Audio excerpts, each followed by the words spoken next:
Okay, there we go.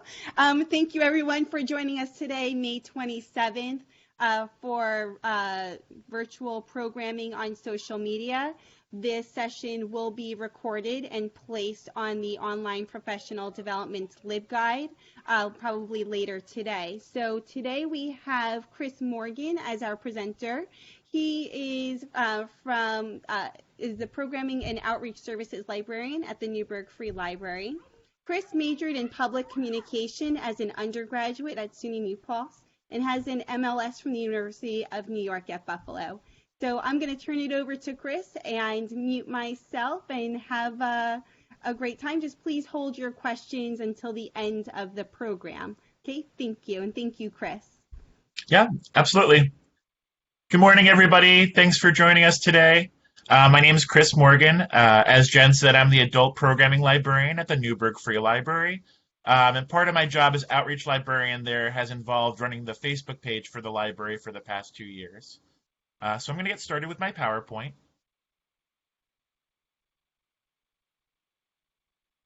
Okay. Slideshow from beginning. All right, can everyone see everything okay? Good? All right. Everything's good. All right, great. So this is tips for engaging patrons with virtual programs. So first things first, a lot of us have been doing virtual library programs, and they generally fit into two different categories: synchronous library programs and asynchronous library programs. Synchronous library programs are ones that involve patrons coming together or participating in the program at the same time. Asynchronous library programs involve patrons involved in the program at completely different times depending on their schedules. So a synchronous program would be a live Facebook program, or like a seated program would be the equivalent, where patrons have to be on at the same time to view it. The positive things about doing synchronous library programs are that you can engage and interact with patrons. And in addition to meeting their informational needs with your program, you're also meeting their social needs as well. They can interact with each other as well as library staff during a synchronous library program. Tips for library programs that are synchronous is that it involves your patrons' time, and it's live. So you want to keep it succinct and to the point and keep it engaging to maintain their attention span.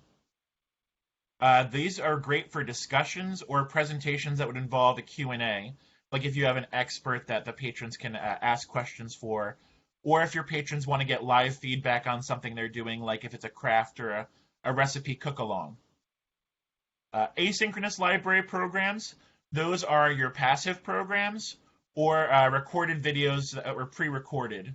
They're better for longer programs that require a greater attention span because patrons can play and pause and watch along at their own pace. It's kind of like how people with watching movies now on Netflix or Hulu. I know a lot of people don't watch them all at once. They kind of pause and go along over time. Kind of the same thing with a longer program video. Another perk of doing a program video that's pre-recorded is you can edit your videos and produce higher quality content. You can add music, add text, add images, or like little reaction GIFs and camera effects. And they can also have a self-directed component where it's not necessarily involved with being in the program live, but they could do something afterwards, like a call to action kind of thing. Okay, these are just some general tips for filming yourself if you are doing a video program, whether it's live or whether it's pre-recorded. The tips are to consider the lighting. Always have like natural light is best, and if you don't have a lot of natural light where you are, add lamps. You want to keep your device steady. You kind of end up with like the Blair Witch Project effect if you end up holding things with your camera. It can help it be shaky. So use a tripod if you have one, or there's lots of tips out there for keeping a steady camera otherwise, whether it's like propping your camera, phone or against something, or camera against something. Your lens, another thing to consider is, we carry our cell phones with them everywhere. If you're going to record with your cell phone, just make sure you don't have any schmutz on it. The ideal height for recording yourself, if you're recording yourself talking, is you want your eyes to be 2/3 of the way up the screen. Anything like shoulders up is fine. Eye contact. You want to make contact with the camera. Don't look beyond it or off, or else it looks a little weird and it doesn't really engage your patrons the same. Most devices are built with a mic, but use an external mic if possible so you don't get as much background noise or feedback. And location's important too, where you want to make sure you're in a space where you don't have, if you live with other people talking, or TV or radio in the background, any kind of distractions or noise. And that includes visual noise too. Like, it's best to have a plain background or a stationary background, ideally like a wall or something like that. Horizontal is the best way to film. So you want to get like a widescreen kind of shot rather than full screen. It just kind of looks better, and then you can trim it as you need. And then aim for a natural approach. If possible, it's great if you live with someone to have them get another eye's view of how you're looking on camera, because the best camera usually is the one facing outwards, not the one where you can see yourself. And I always recommend do a test run if you can, whether it's you're creating like a test video before you go live, or you can test stream on live, which is great too, just so you can make sure you can see it as your patrons would. And when you're recording, if you can record using the highest resolution, it takes up more memory space, but you can always make it less if you need to transfer it to a different device. If you want to include information like a presentation, you can also do that using Zoom or BlueJeans like we're doing now, but you can also stream that to PowerPoint, to Facebook or social media as well, if you want to have that kind of visual effects in there. And similarly, like with visual noise, you want to wear clothing with simple patterns, not something that's very loud and distracting. So there was a study from the Microsoft Corporation that revealed that humans actually have less of an attention span than a goldfish. So people's attention spans are very fickle, especially now. People are spending their time online all day. They're probably very apt to close out and go to something else if they're bored. So I think as librarians, when we're doing programs, we always feel like more is better, or we've got to make the most value of patrons coming to the library and going to a program that has to be long enough. The rules are completely different for an online program. It does not need to be long. Ideally, it's how short as it can be and still give that information. So you really want to grab your patrons' attention spans in the first 8 seconds of an online video, whether live or whether recorded ahead of time.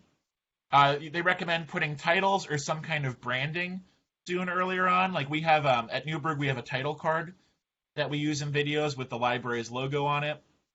And we usually put a program title as well. So right away they're getting the information about what they're watching. You also want to be intentional. You can choose the cover or the thumbnail image on YouTube or Facebook or Instagram of what you're going to show for the video. And you can even, what we do is we add a little watermark to an image from the video and upload that as the link for it. So you want to have the most engaging picture possible that people are likely to click on.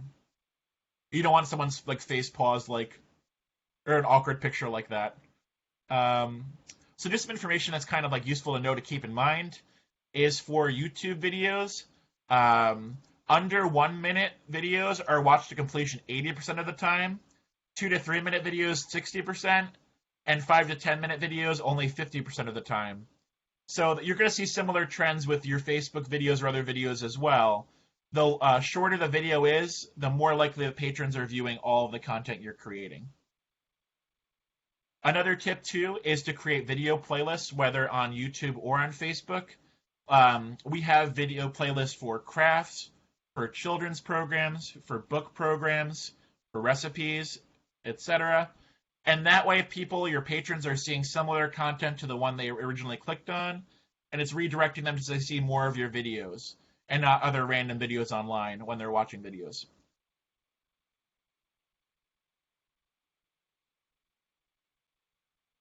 Okay, so a lot of us are using video conferencing apps, whether BlueJeans or Zoom. I just thought this information was useful to have because it's showing the ones that have been most downloaded by the general public. As you can see, a lot of people have downloaded Zoom lately. A lot of people do it for their personal life as well as their professional life. A lot of with COVID-19, a lot of families are meeting together on Zoom, or people are doing like virtual happy hours and things like that. So if you do have Zoom, or you can create a free Zoom account, that's probably a good one to use because you're reaching people on a device like where they already are. It's easier for them to participate if they already have the app. It's not they have to like free up space on their phone to add a new one. I also included a link, and this will be included. I'm going to send out the PowerPoint afterwards with Consumer Reports guides to different video conferencing services. So you can see how they've been rated and compared on issues like privacy and pricing and things like that, and find out what would work for your library. Because there's so many of them, and they're all pretty different. This is just information that I think is useful to share with your patrons to keep in mind that, as librarians, you have the responsibility to protect their privacy.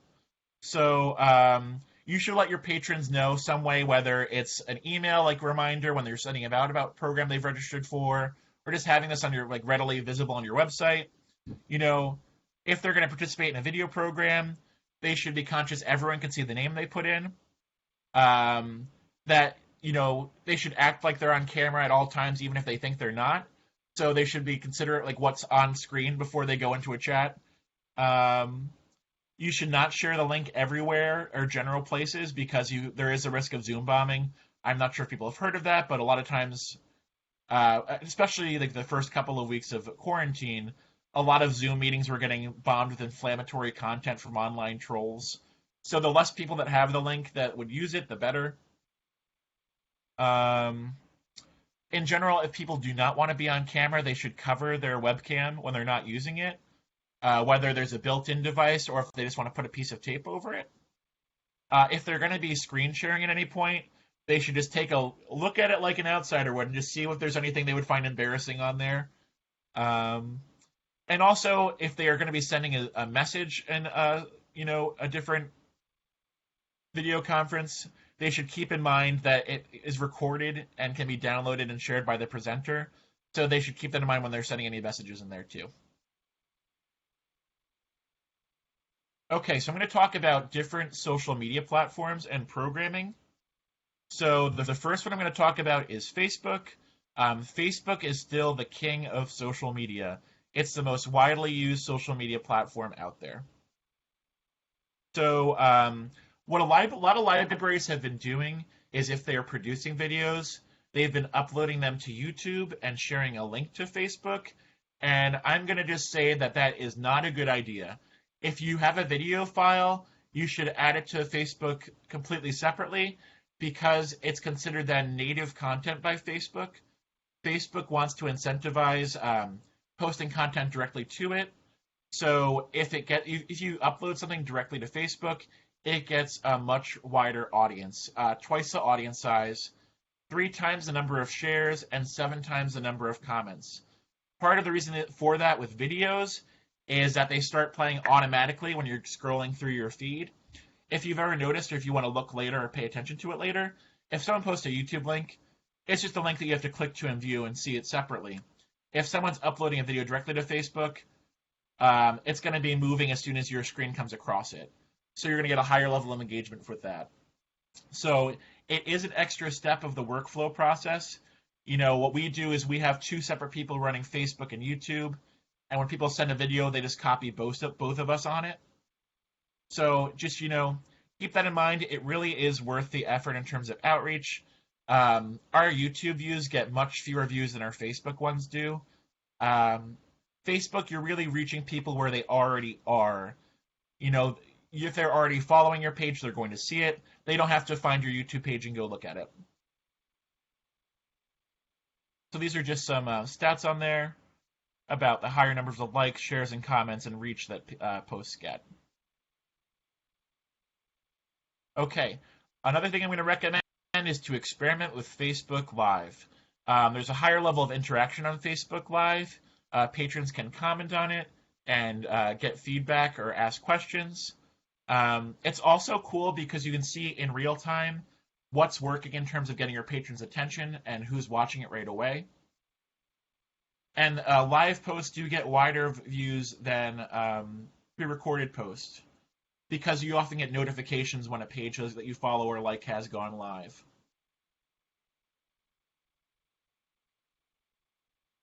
The downside is everything is open, so there are times where you might want to do a smaller audience where Facebook Live wouldn't necessarily be appropriate.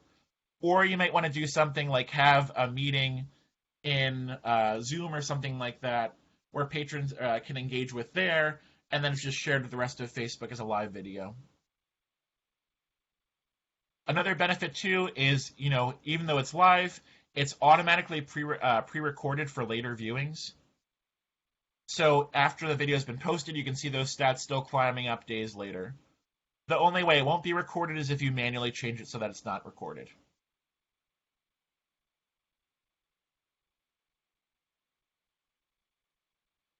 Okay, so tips for Facebook Live.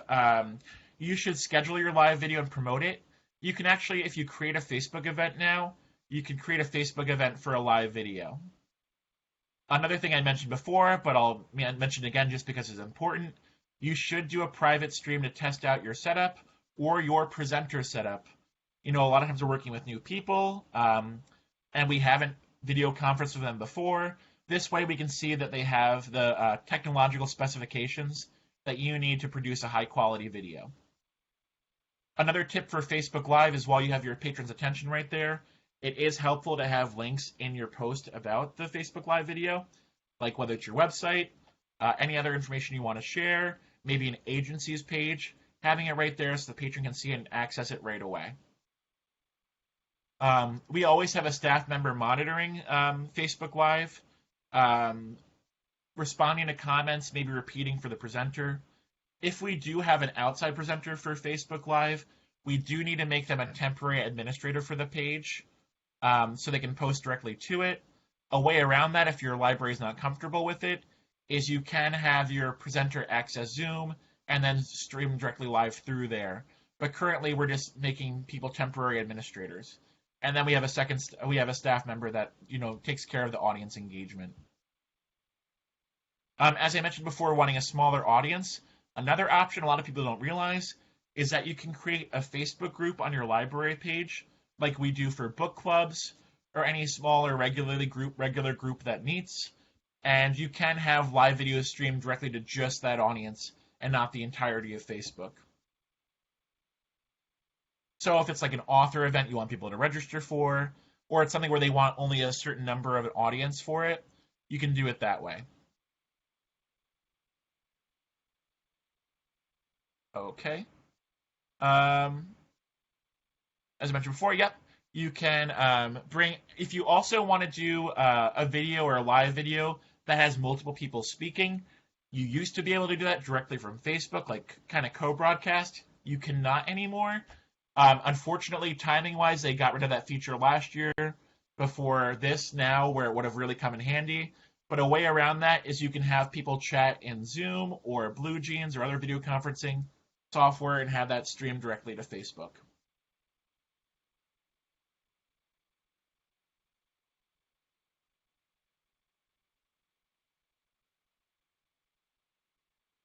All right, I'm going to talk about Facebook Creator Studio. I'm not sure how many people are already taking advantage of it out there, but it's a very powerful tool for managing your social media pages because it allows you to run Facebook and Instagram, two of the biggest ones that are thankfully owned by the same company. You're able to post to multiple ones from the same handle. So the accounts are linked in Creator Studio. So this lets you plan ahead and schedule your Facebook and Instagram posts from the same site. You can get valuable insight into how the content your post is performing and your audience reach for both. And you can easily browse your library of past Facebook and Instagram posts and sort by content type. Talk a little bit more about that. So as I mentioned, you can use Creator Studio to track program stats. I don't know if anyone attended the webinar on recording video stats for your library in case it's needed for the annual report, but this is how you'd get that information. So in Creator Studio, if you click on a video, you can see, I'm just going to drag this, the performance for your post. the distribution compared to your average number of posts, the peak live viewers if you're watching for a live video, the complete number of minutes viewed by the general public, the number of people who viewed the video for longer than a minute, which is I think what we agreed would be or a lot of libraries agree would be someone attending a program is watching for longer than a minute. 10-second views, 3-second views, and then the average video time. You also can view the permalink for your video, which is helpful too if you want to share the link to your video somewhere else.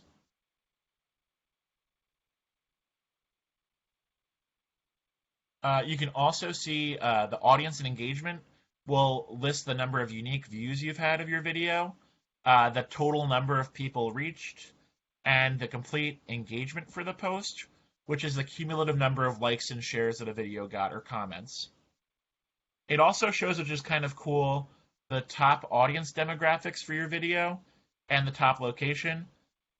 Most of our videos across the board tend to be women in their 50s and 60s that are watching our Facebook videos. And the location's always New York because we are a library based out of New York. Okay. You can also track Instagram stats here too. Number of views, likes, comments, audience retention, which shows the average percentage of the video that people watched.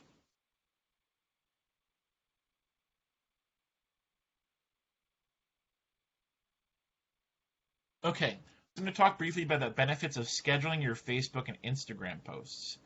The number one benefit is you can reach patrons during peak levels of engagement on every different social media platform. It varies the average time that people are on it. Marketing experts and companies keep track of that information for when they post certain advertisements or certain content, and it kind of benefits libraries to do the same. So I'm going to share some information later about how you can look that information up, but it's good to have certain posts scheduled for certain times. Another benefit is you can make sure you're posting consistently to your social media pages, even on days staff members are off. That's useful if you have a library where only one person runs social media. If they know they're going to be out, they can still have posts scheduled for days where they're not going to be there. You can also parse out your posts so you're not oversaturating patrons and sharing too much content at once.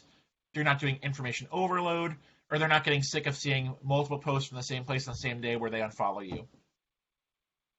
And also it helps you create more intentional posts and directly market programs to certain audiences.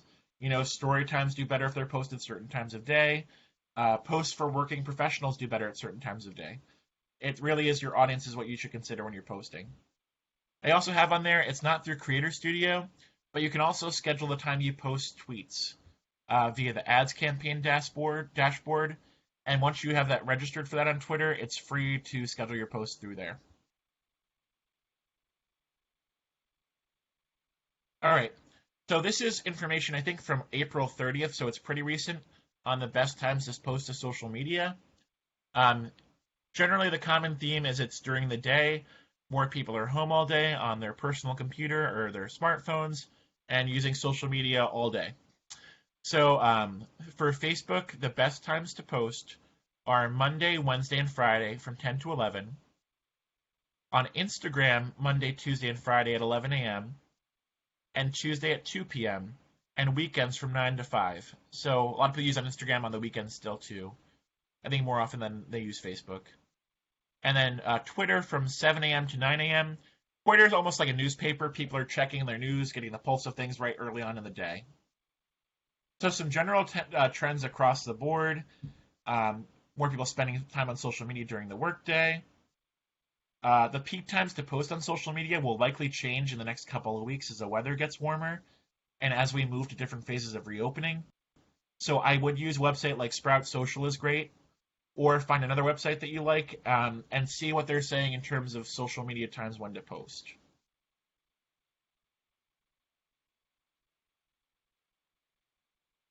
Another thing that's very helpful with Creator Studio is also being able to post video content to Instagram.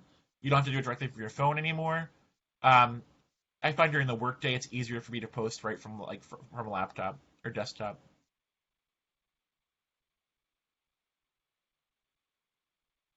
So even though I talked mostly about Facebook, don't limit yourself to posting to Facebook. Each platform has their different strengths and weaknesses. YouTube is still the most widely used video site. Easy to search, so search terms are important in the description you're putting in there. And also, because YouTube and Google are owned by the same company, your YouTube videos will show up in Google search results. So if someone searches, Newburgh craft programs, your video would show up in the search results if they're looking for video content. As I mentioned, Facebook is the most active. 60% of the people that are on the internet are using Facebook, which is a very, very large number of people. Facebook is a graying social media. So the fastest growing group that's using Facebook are people over 65. A lot of people think that older people aren't using Facebook, and that's just not true. It's also great because it's easy for people to share video content on Facebook. Instagram is still a fastly growing form of social media. The number of people using Instagram has increased tenfold in 7 years. It's a younger social media platform. 71% of the people on Instagram are under 35. A lot of people think Instagram that you're limited to posting short videos or photo content, but you can actually post longer videos as IGTV content, and that's either from your phone or from Instagram Creator Studio. As many people know with Instagram, there is a stories feature where if you're just kind of, browsing easily what's going on that day, they might just look at your page real quick and see what you've got there. That's a great place to highlight content for your audience. And you might do, ads for programs there, or even little clips from video programs just to get their interest. And lastly, TikTok. A lot of people think of Snapchat still, but TikTok's kind of replaced Snapchat as the next big thing. It's really used mostly by Generation Z and younger, and some millennials too. Right now, it's the top downloaded social media app from the App Store, so a lot of people are downloading it now. It's good for short content, and you can't really do longer content with it, but there are ways to play to its strengths.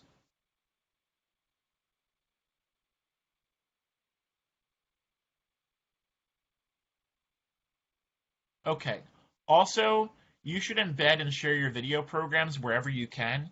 You can get the embed link from YouTube and from Facebook too, so you can post your videos on your website, on your e-newsletter.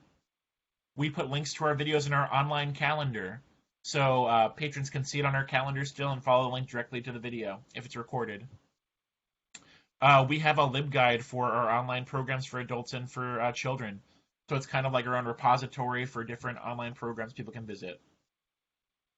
Targeted email blasts.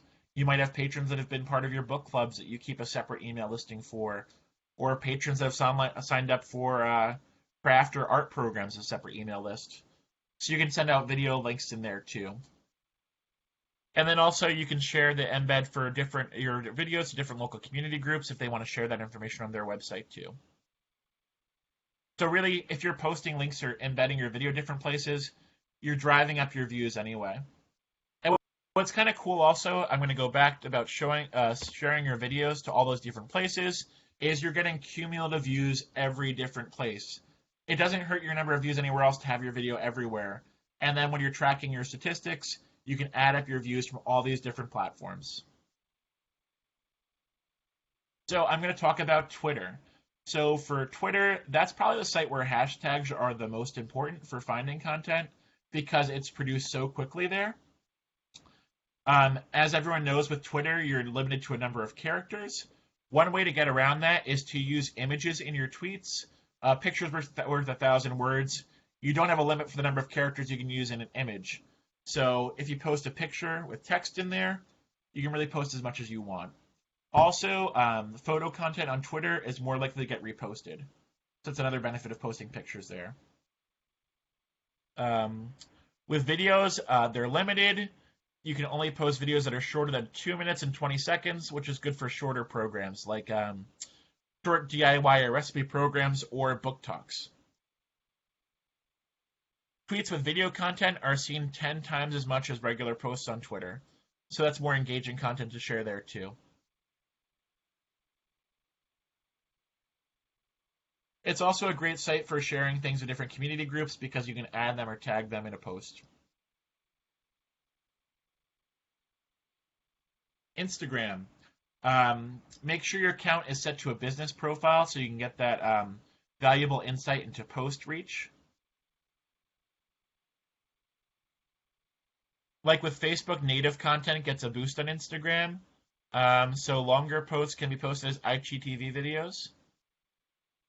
One annoying thing about Instagram compared to Facebook is on Instagram, unless you have a certain number of followers, you can't post links to your stories. The only link that you can post is in your bio. So it's important to change that link as much as possible. If you have a program that requires registration, that's a major program you're trying to drive up attendance for, put the link to registration for that in your bio and say link in bio in your posts. Don't just have it just be for your library website. Make it easy for your patrons to register. Also, add geotag locations to your posts. We always put Newburgh Library on our Instagram posts or City of Newburgh, so people in the City of Newburgh, if they're looking at a map of posts, can see ours on there. Hashtags are also important. They kind of don't look great on Instagram, so what a lot of people do, like kind of an industry tip, is to add hashtags as your first comment, and that makes it so your post is still findable for people searching hashtags, but it's not visible while they're browsing. And it's not like they're seeing a big unattractive block of hashtag text. As I mentioned before, use Instagram story posts to promote library programs and share news from your library. And you can see right from there the number of views you're getting of the different posts you're sharing. Another cool way to use Instagram is to encourage patrons to create their own content, whether they're taking a book like a selfie, a book selfie, or what books they're reading from the library this week. And you can share that content to your stories pretty easily by using the arrow button on their story, as long as it's set to public.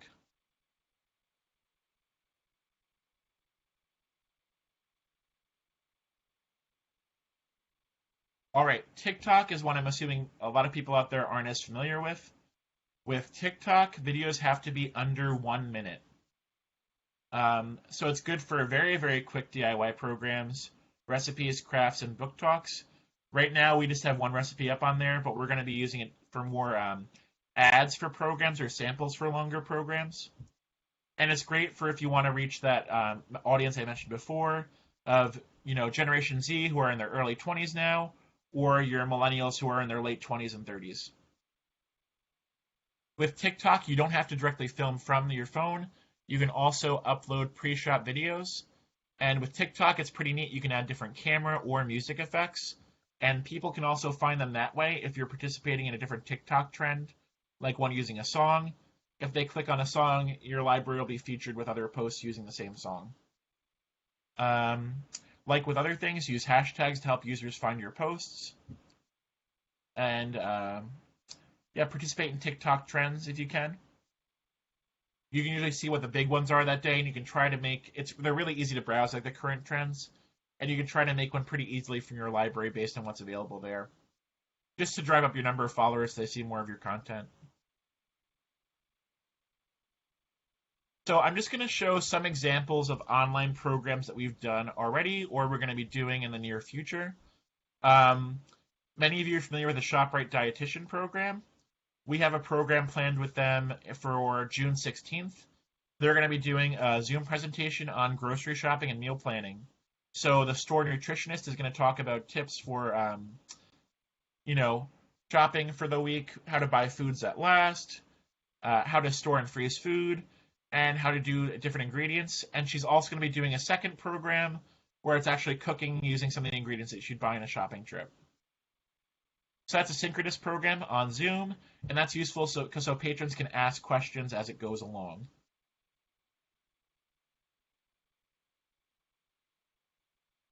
This is another one we're doing. Newburgh Library provides access to Reference USA. And one of the sales reps has done live presentations for us in the past, or has come to our library. A lot of these ones are these like resources we pay for. They might have a sales rep that's willing to do a program for you or a video for you. kind of drive up usage. So a lot of businesses, as we know, are struggling, especially small businesses that haven't been able to open with the quarantine. So this one's about how to use Reference USA to market your small business. And again, it's a smaller one. It's done in a Microsoft, I think, the Microsoft platform for video conferencing. And that's so people can ask, maybe like sensitive information they don't want seen on Facebook. One we did live on Facebook was a estate planning presentation. It's a topic that a lot of people are interested in now. A lot of people are concerned with, what the legalities are in terms of inheritance, what counts legally as a will in case something unexpected happens. So this is a local attorney that was willing to do a free presentation for us, and she was willing to do this presentation, and she answered questions live as they came through.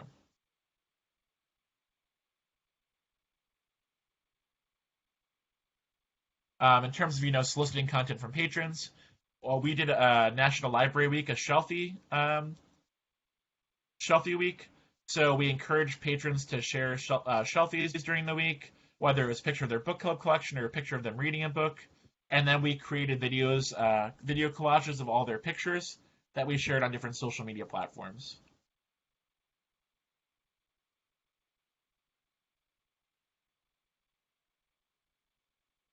Another program that we're doing, and it's actually tonight, is an author talk with Lisa C. Lisa C is a pretty widely known author, so we're really excited to have her doing the program with us. When you get an author like that, a lot of times they want to speak to a limited audience. They don't want to do a Zoom chat with like 100 people.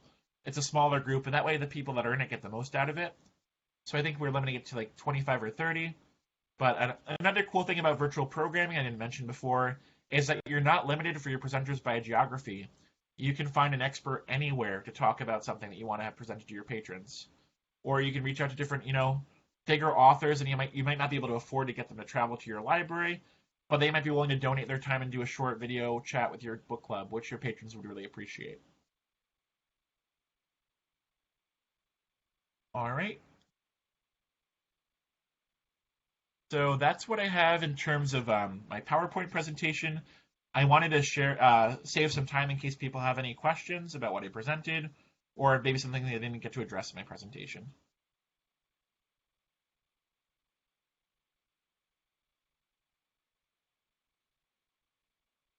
All right, so the first question we have... Oh, yeah. Is Creator Studio, you can find it within Facebook? Or is it a separate app? No, it's on Facebook. You should be able to get the link to it directly from your library's page. As Anita mentioned, if you're doing it from your phone, there is a Creator Studio app that makes it easier. But like when I'm on my desktop, I just go directly from there. And that's the main benefit I get of there is through doing it on the desktop, because it makes it a lot easier for workflow purposes. Yeah. Meetup. Meetup. Is that the one for where like people meet in different groups around the area, or is that live streaming video? Hi, Chris. This is Lori. It's my understanding is it's sort of like social media, and a lot of people use it for creating groups, but it also has a social media aspect. And libraries have found some success using it for reaching that Generation Z demographic. So I was just curious. I've heard about Meetup. Well, we haven't used it at Newburgh. Is that you have to pay for the number of groups you have on there, I think. Like, it might be free to create one. Yeah, I think that they've used it in limited quantities. That they were able to... this is from Darien. I know Darien was using it. And then I think there are some other libraries out west that I'd heard of trying it. So it was just a curiosity if anybody around here had used it.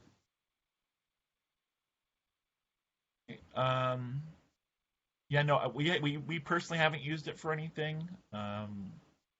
Rosemary asked, how do we get in touch with Lisa C? Patty Sussman, our collection development librarian, is very, very active on Twitter. She handles our Twitter account. and she interacts a lot with publishers and with different authors on there. And she saw an opportunity where you're able to get different authors at your library and reached out to her agent that way. How much in advance do we recommend promoting programs? Generally, I find that like a 2-week to 1 week window is best. People don't generally plan that far in advance what they're going to be doing, especially now online. People just kind of like are on a whim going different places. So I think 2 weeks is a good amount of time so they don't get sick of seeing your advertisement posted. Okay. Sorry, it keeps on scrolling down, so I'm trying to get through different questions. How many employees are working your social media pages? Right now, we have about 1 employee assigned to our main ones. So I run our Facebook page. Lori Dreyer runs our Instagram page. Patty Sussman runs our Twitter page. And we all share a Canva team account so we can share our images on there for promotional images. Katie says they use Meetup at Valley Cottage.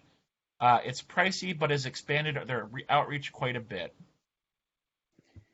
As of right now, we have, I think, almost 600 followers for our adultish programming. And I know our program manager now uses it for our regular programming as well. I don't know how many people there are, but it's really brought us a lot of people. Maybe not everybody within our service area. We get some people from Westchester coming to our events. It's like the broader Hudson Valley region, right, for Meetup? Yeah, and it's just, whatever anybody's interested in. So it's made our game nights very popular. We've had some new people to some of our book clubs because of it. And it's pricey. It's like, I think it's like $90 every 6 months or something like that. Is it, and you can have unlimited numbers of groups, or is there only a certain number you can have? That I'm not sure. I know we have 2 separate groups right now. We have one for our sort of general public, and then we have one for our 20s and 30s group. Yeah, it is supposed to be great for that Generation Y and Generation X kind of window to get people. Yeah, we're having an event tonight, and we've gotten quite a few people interested as a result. So we'll see. Oh, awesome. How long do you recommend keeping older programs posted? We keep our programs posted indefinitely. I think for our youth services programs, some of those we've agreed to take them down by a certain point because they're using intellectual property of reading stories out loud at story times. But for other videos, we keep them up indefinitely on our Facebook for people to watch if they go to our videos, or on YouTube, or on our website and LibGuides. Do you mean Google Meet? Oh, no, I think Meetup was separate. Deidre, last Friday, you were unable to upload your story time to Facebook. Tried 3 browsers, laptop, and desktop.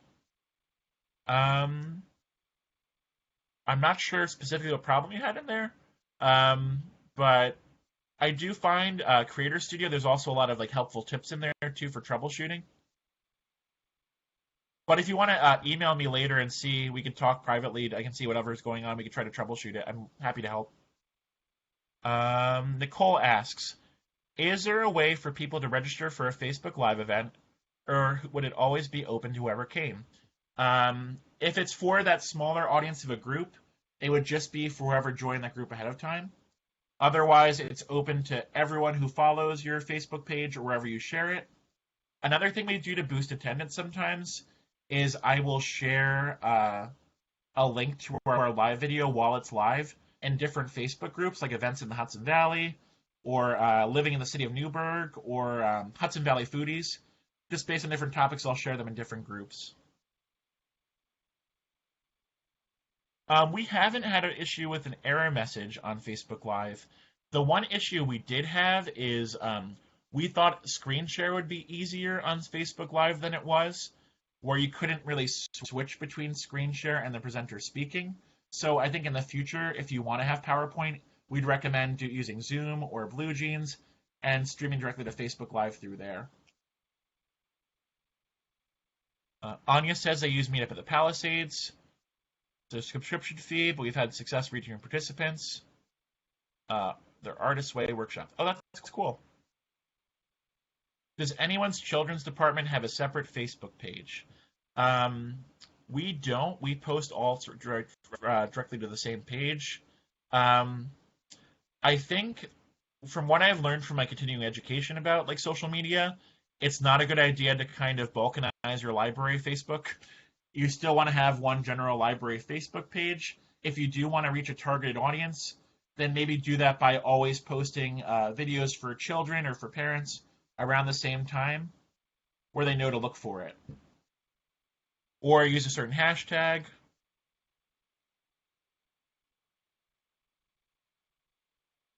What platform are social media employees sharing? We're using Canva.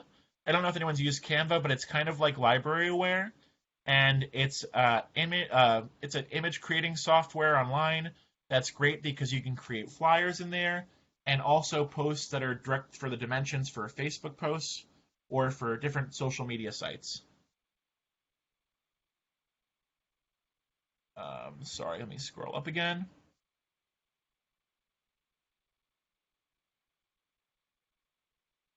How much time in advance of Facebook Live program do you recommend opening up the room for people to sign in?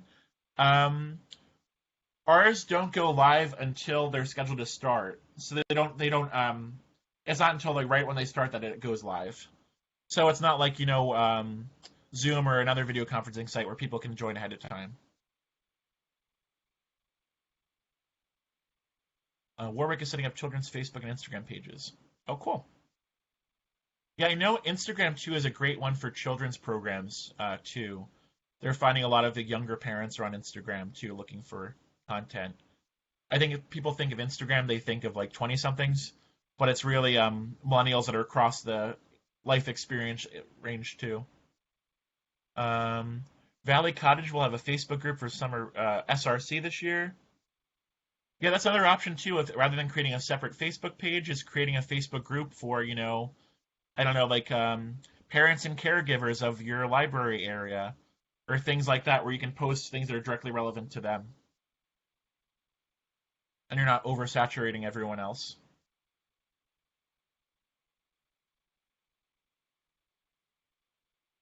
Warwick teens insisted on their own Instagram account. Really follow your patron's lead if they want that, then, enable it. At one point, we did have a Snapchat account, and it was only for teen programs. But, we really found a drop-off in there, so we don't do it as much anymore. But, like, for a while, that group of teens that was visiting the libraries was really, the only ones really making use of Snapchat. Port Jervis used to have separate pages for children and teens, and decided not to continue the separate pages. How do we count program attendance for asynchronous programs? So, like, for a video that's posted, you can go like you would for a live video and see the number of views that video has gotten. So we count as attendance anyone that's viewed a video for longer than a minute. And if it's not a video program, you can just, for a regular Facebook post, you can see the reach that you got for like the number of patrons that reacted or are engaged, and we take that number. Yeah, Canva is amazing. Can you block bad content from posting? We do delete comments that if they are inflammatory. What's really important that your library should have, especially now, is a social media policy where you have a document that you can produce for your patrons that defends your reasoning where if you do delete their content or whatever they're posting or commenting. We had a post about social distancing or like a CDC recommendation, and someone commented, saying they didn't want to see this. They used a lot of 4-letter words on their page anymore, and we had to delete their comment. But it's nice to have that document so we can show that we're not being biased when we're deleting that comment, that it just meets the standards for us deleting comments. Other things we prohibit besides profanity are if people are commenting all the time promoting their promoting their business on your Facebook page, it's not always appropriate. Or if people are, very negative with each other, we kind of delete that too. We want to create like a safe space for people online.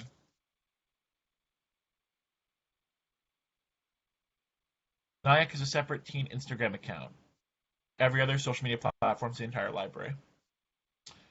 Is it a waste of time to post the exact same thing to all their social media and website?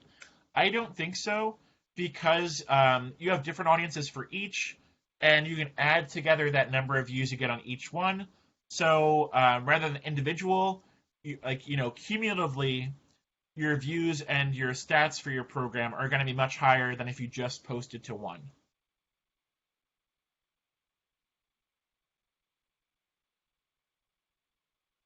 I think I caught up with the questions in the chat. Sorry if it took me a while to get to some. If anyone wants to ask chat over audio too, I don't mind if people want to turn their mics on and ask questions. We have it as a document that we have in case we need to refer people to. We don't have it posted to our social media. But we have it available for staff to refer to on our intranet, which is a libguide we've set up for staff members to use. Tuxedo Park Library is getting an error message uploading videos to Facebook. Try different devices and location. Anyone else having that problem? Are you getting a certain error message when you do that?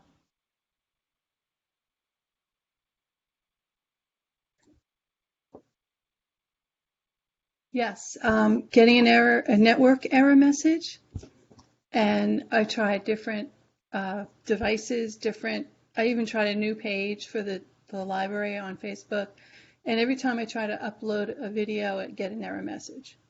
What video file format are you using? MP4, and we've done this. We've been doing it all since the virus lockdown. So all of a sudden, about 7 days, it's been like that. And I think it's Facebook, but I was just wondering if anyone else had that problem. I've contacted Facebook, but they haven't gotten back to me at all. We have not had that problem yet. I mean, sometimes we have the problem of videos taking an exceptionally long amount of time to upload, but we haven't had a problem with it not uploading at all. Okay. So you've tried different staff members' computers and different terminals, and it's still the same thing? Same thing. Yeah, I went to the library and did it, and nothing happened. Same thing. And you've had someone try from a different computer? Yes, different computer. Oh, I'm sorry. Yeah. Yeah, we've tried it a few different ways. We've tried looking at settings. Yeah, it seems like other libraries out there are having the same issue. I did upload it to YouTube and then had it linked to it, but I don't like that because you don't get the same metrics either. Oh, Baron from Florida just posted a link. Oh. Thank you, Baron. Yeah, thank you. I'm just going to see if I can skim read it real quick. Okay, so it might be your Wi-Fi settings that might be causing the issue. Someone had asked before about maximum Facebook posts per day. We try to do some recommend doing no more than 3 per day. We kind of find more than 10 per week. We kind of find that a little severe or a little hard to do. And I think with quarantine, you're getting a larger audience anyway throughout the day. So we just generally try to do no more than 1 per hour as a rule of thumb, during the times that we're open. And then, being mindful about when we're posting things too, like I said before, scheduling things for different times a day. So if we have more than 1 video being posted a day or more than 1 program, we usually have, only 1 in the morning, only 1 in the afternoon.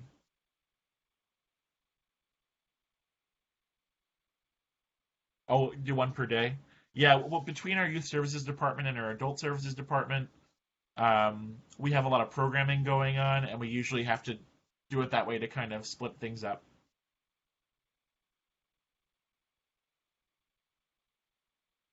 And then we also do a lot of cross-promotion sharing posts from different places in the city of Newburgh.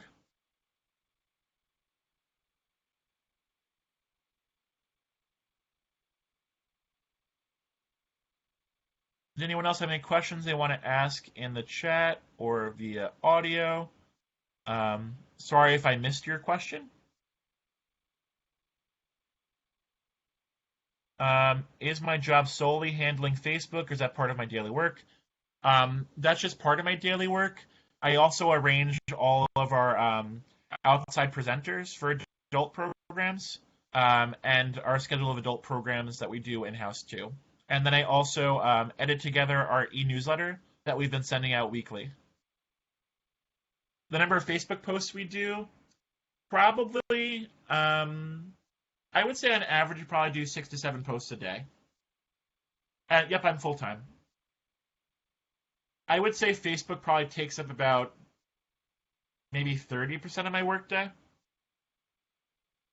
And I like doing Creator Studio because it really makes it easier for my workflow process. Like I can kind of, like with scheduling, put on my Facebook hat and kind of plan things out for the day and then not think about Facebook again for a while I do other things. And it's not me being on there all day.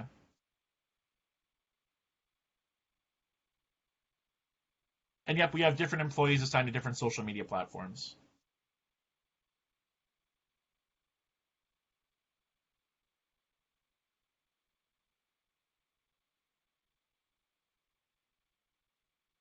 Yep, we've been sending out a weekly e-newsletter. Before, we sent it out every 2 weeks when Corona first started, and there's a lot of useful information coming out. We were sending it twice a week on Tuesdays and Fridays. Then we ended up seeing, we use Constant Contact to send out our e-newsletter. We were seeing less engagement in terms of people opening the emails and clicking links. So we've reduced now again to once per week. So we send it out every Friday. And in there we have embedded links to all of our video programs, as well as ads for upcoming programs that next week that require registration and things like that. We also send out press releases, and we add our online programs to the Times Herald Record calendar of events, so patrons can find programs that way too. But a thing to keep in mind with that is if you're going to be trying to post things to the Record or another newspaper, is as a rule of thumb they generally need things at least 2 or 3 weeks out ahead of time.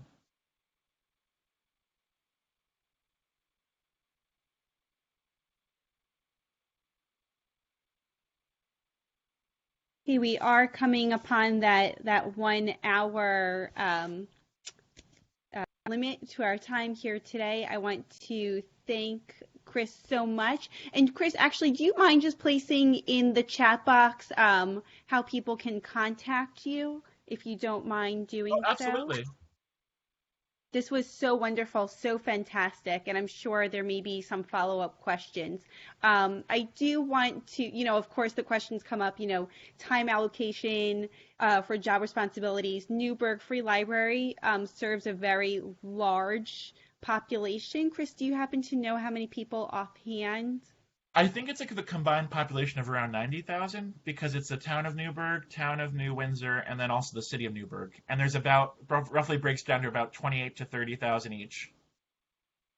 Yeah. So, in terms of I've been employed at smaller libraries, so I know that this, position wouldn't necessarily exist at a smaller library where it's solely programming and outreach. So that's something to keep in mind.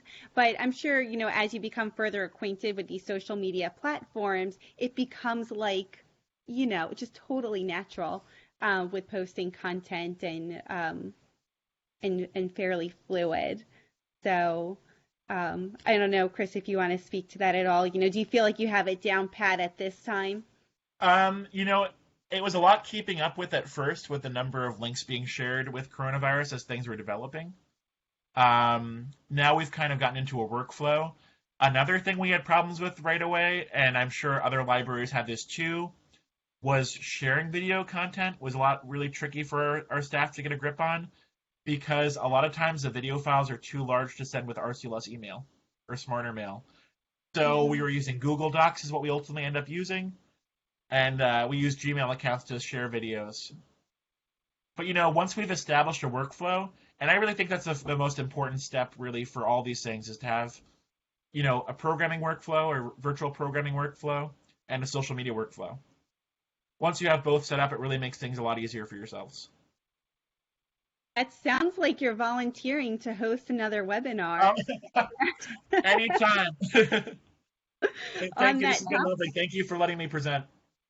No, I greatly appreciate it. There is a question in the chat box. Actually, there's two. Let's just address these real fast, if you don't mind, Chris. Yeah. What's the max video to post on Facebook in terms of length? Okay, so we've had videos as long as 30 minutes get posted. Most of those are our live presentations that usually run about 30 minutes long. If it's a craft video or a cooking video, I would make them as short as possible. I do cooking videos where I do a recipe that I do in usually a minute or 2 minutes, and I call it like So Basic Recipes. And those videos are shorter, but they get the largest number of completed views. That's good to know. And then there's a question about from RCLS about when live in-house programs might start again. So within RCLS, we are not hosting any programs within the building, and there hasn't been, a final discussion, like a date. We really need to see how things go. I would recommend taking a look at the reopening plan for, recommendations. However, this will fall to state mandate, right? The executive orders, as well as individual libraries. So what's going to happen at your libraries? One thing that we're just doing that I'll share real quick, out of caution, is that when we eventually do schedule programs again, all of our in-person programs are going to be staff-run in case there is a need to cancel it last minute. We don't run into the problem of having contracts or paid presenters. For the foreseeable future, like probably for the rest of the year, all of our paid programming is going to be virtual. In case things change again last minute. Yeah, that's great. That's great insight. Thank you. Thank you for sharing that. Okay, so at this time, I'm going to say thank you and end the recording. Thank you, Chris, so much. I so greatly Thanks, everyone. appreciate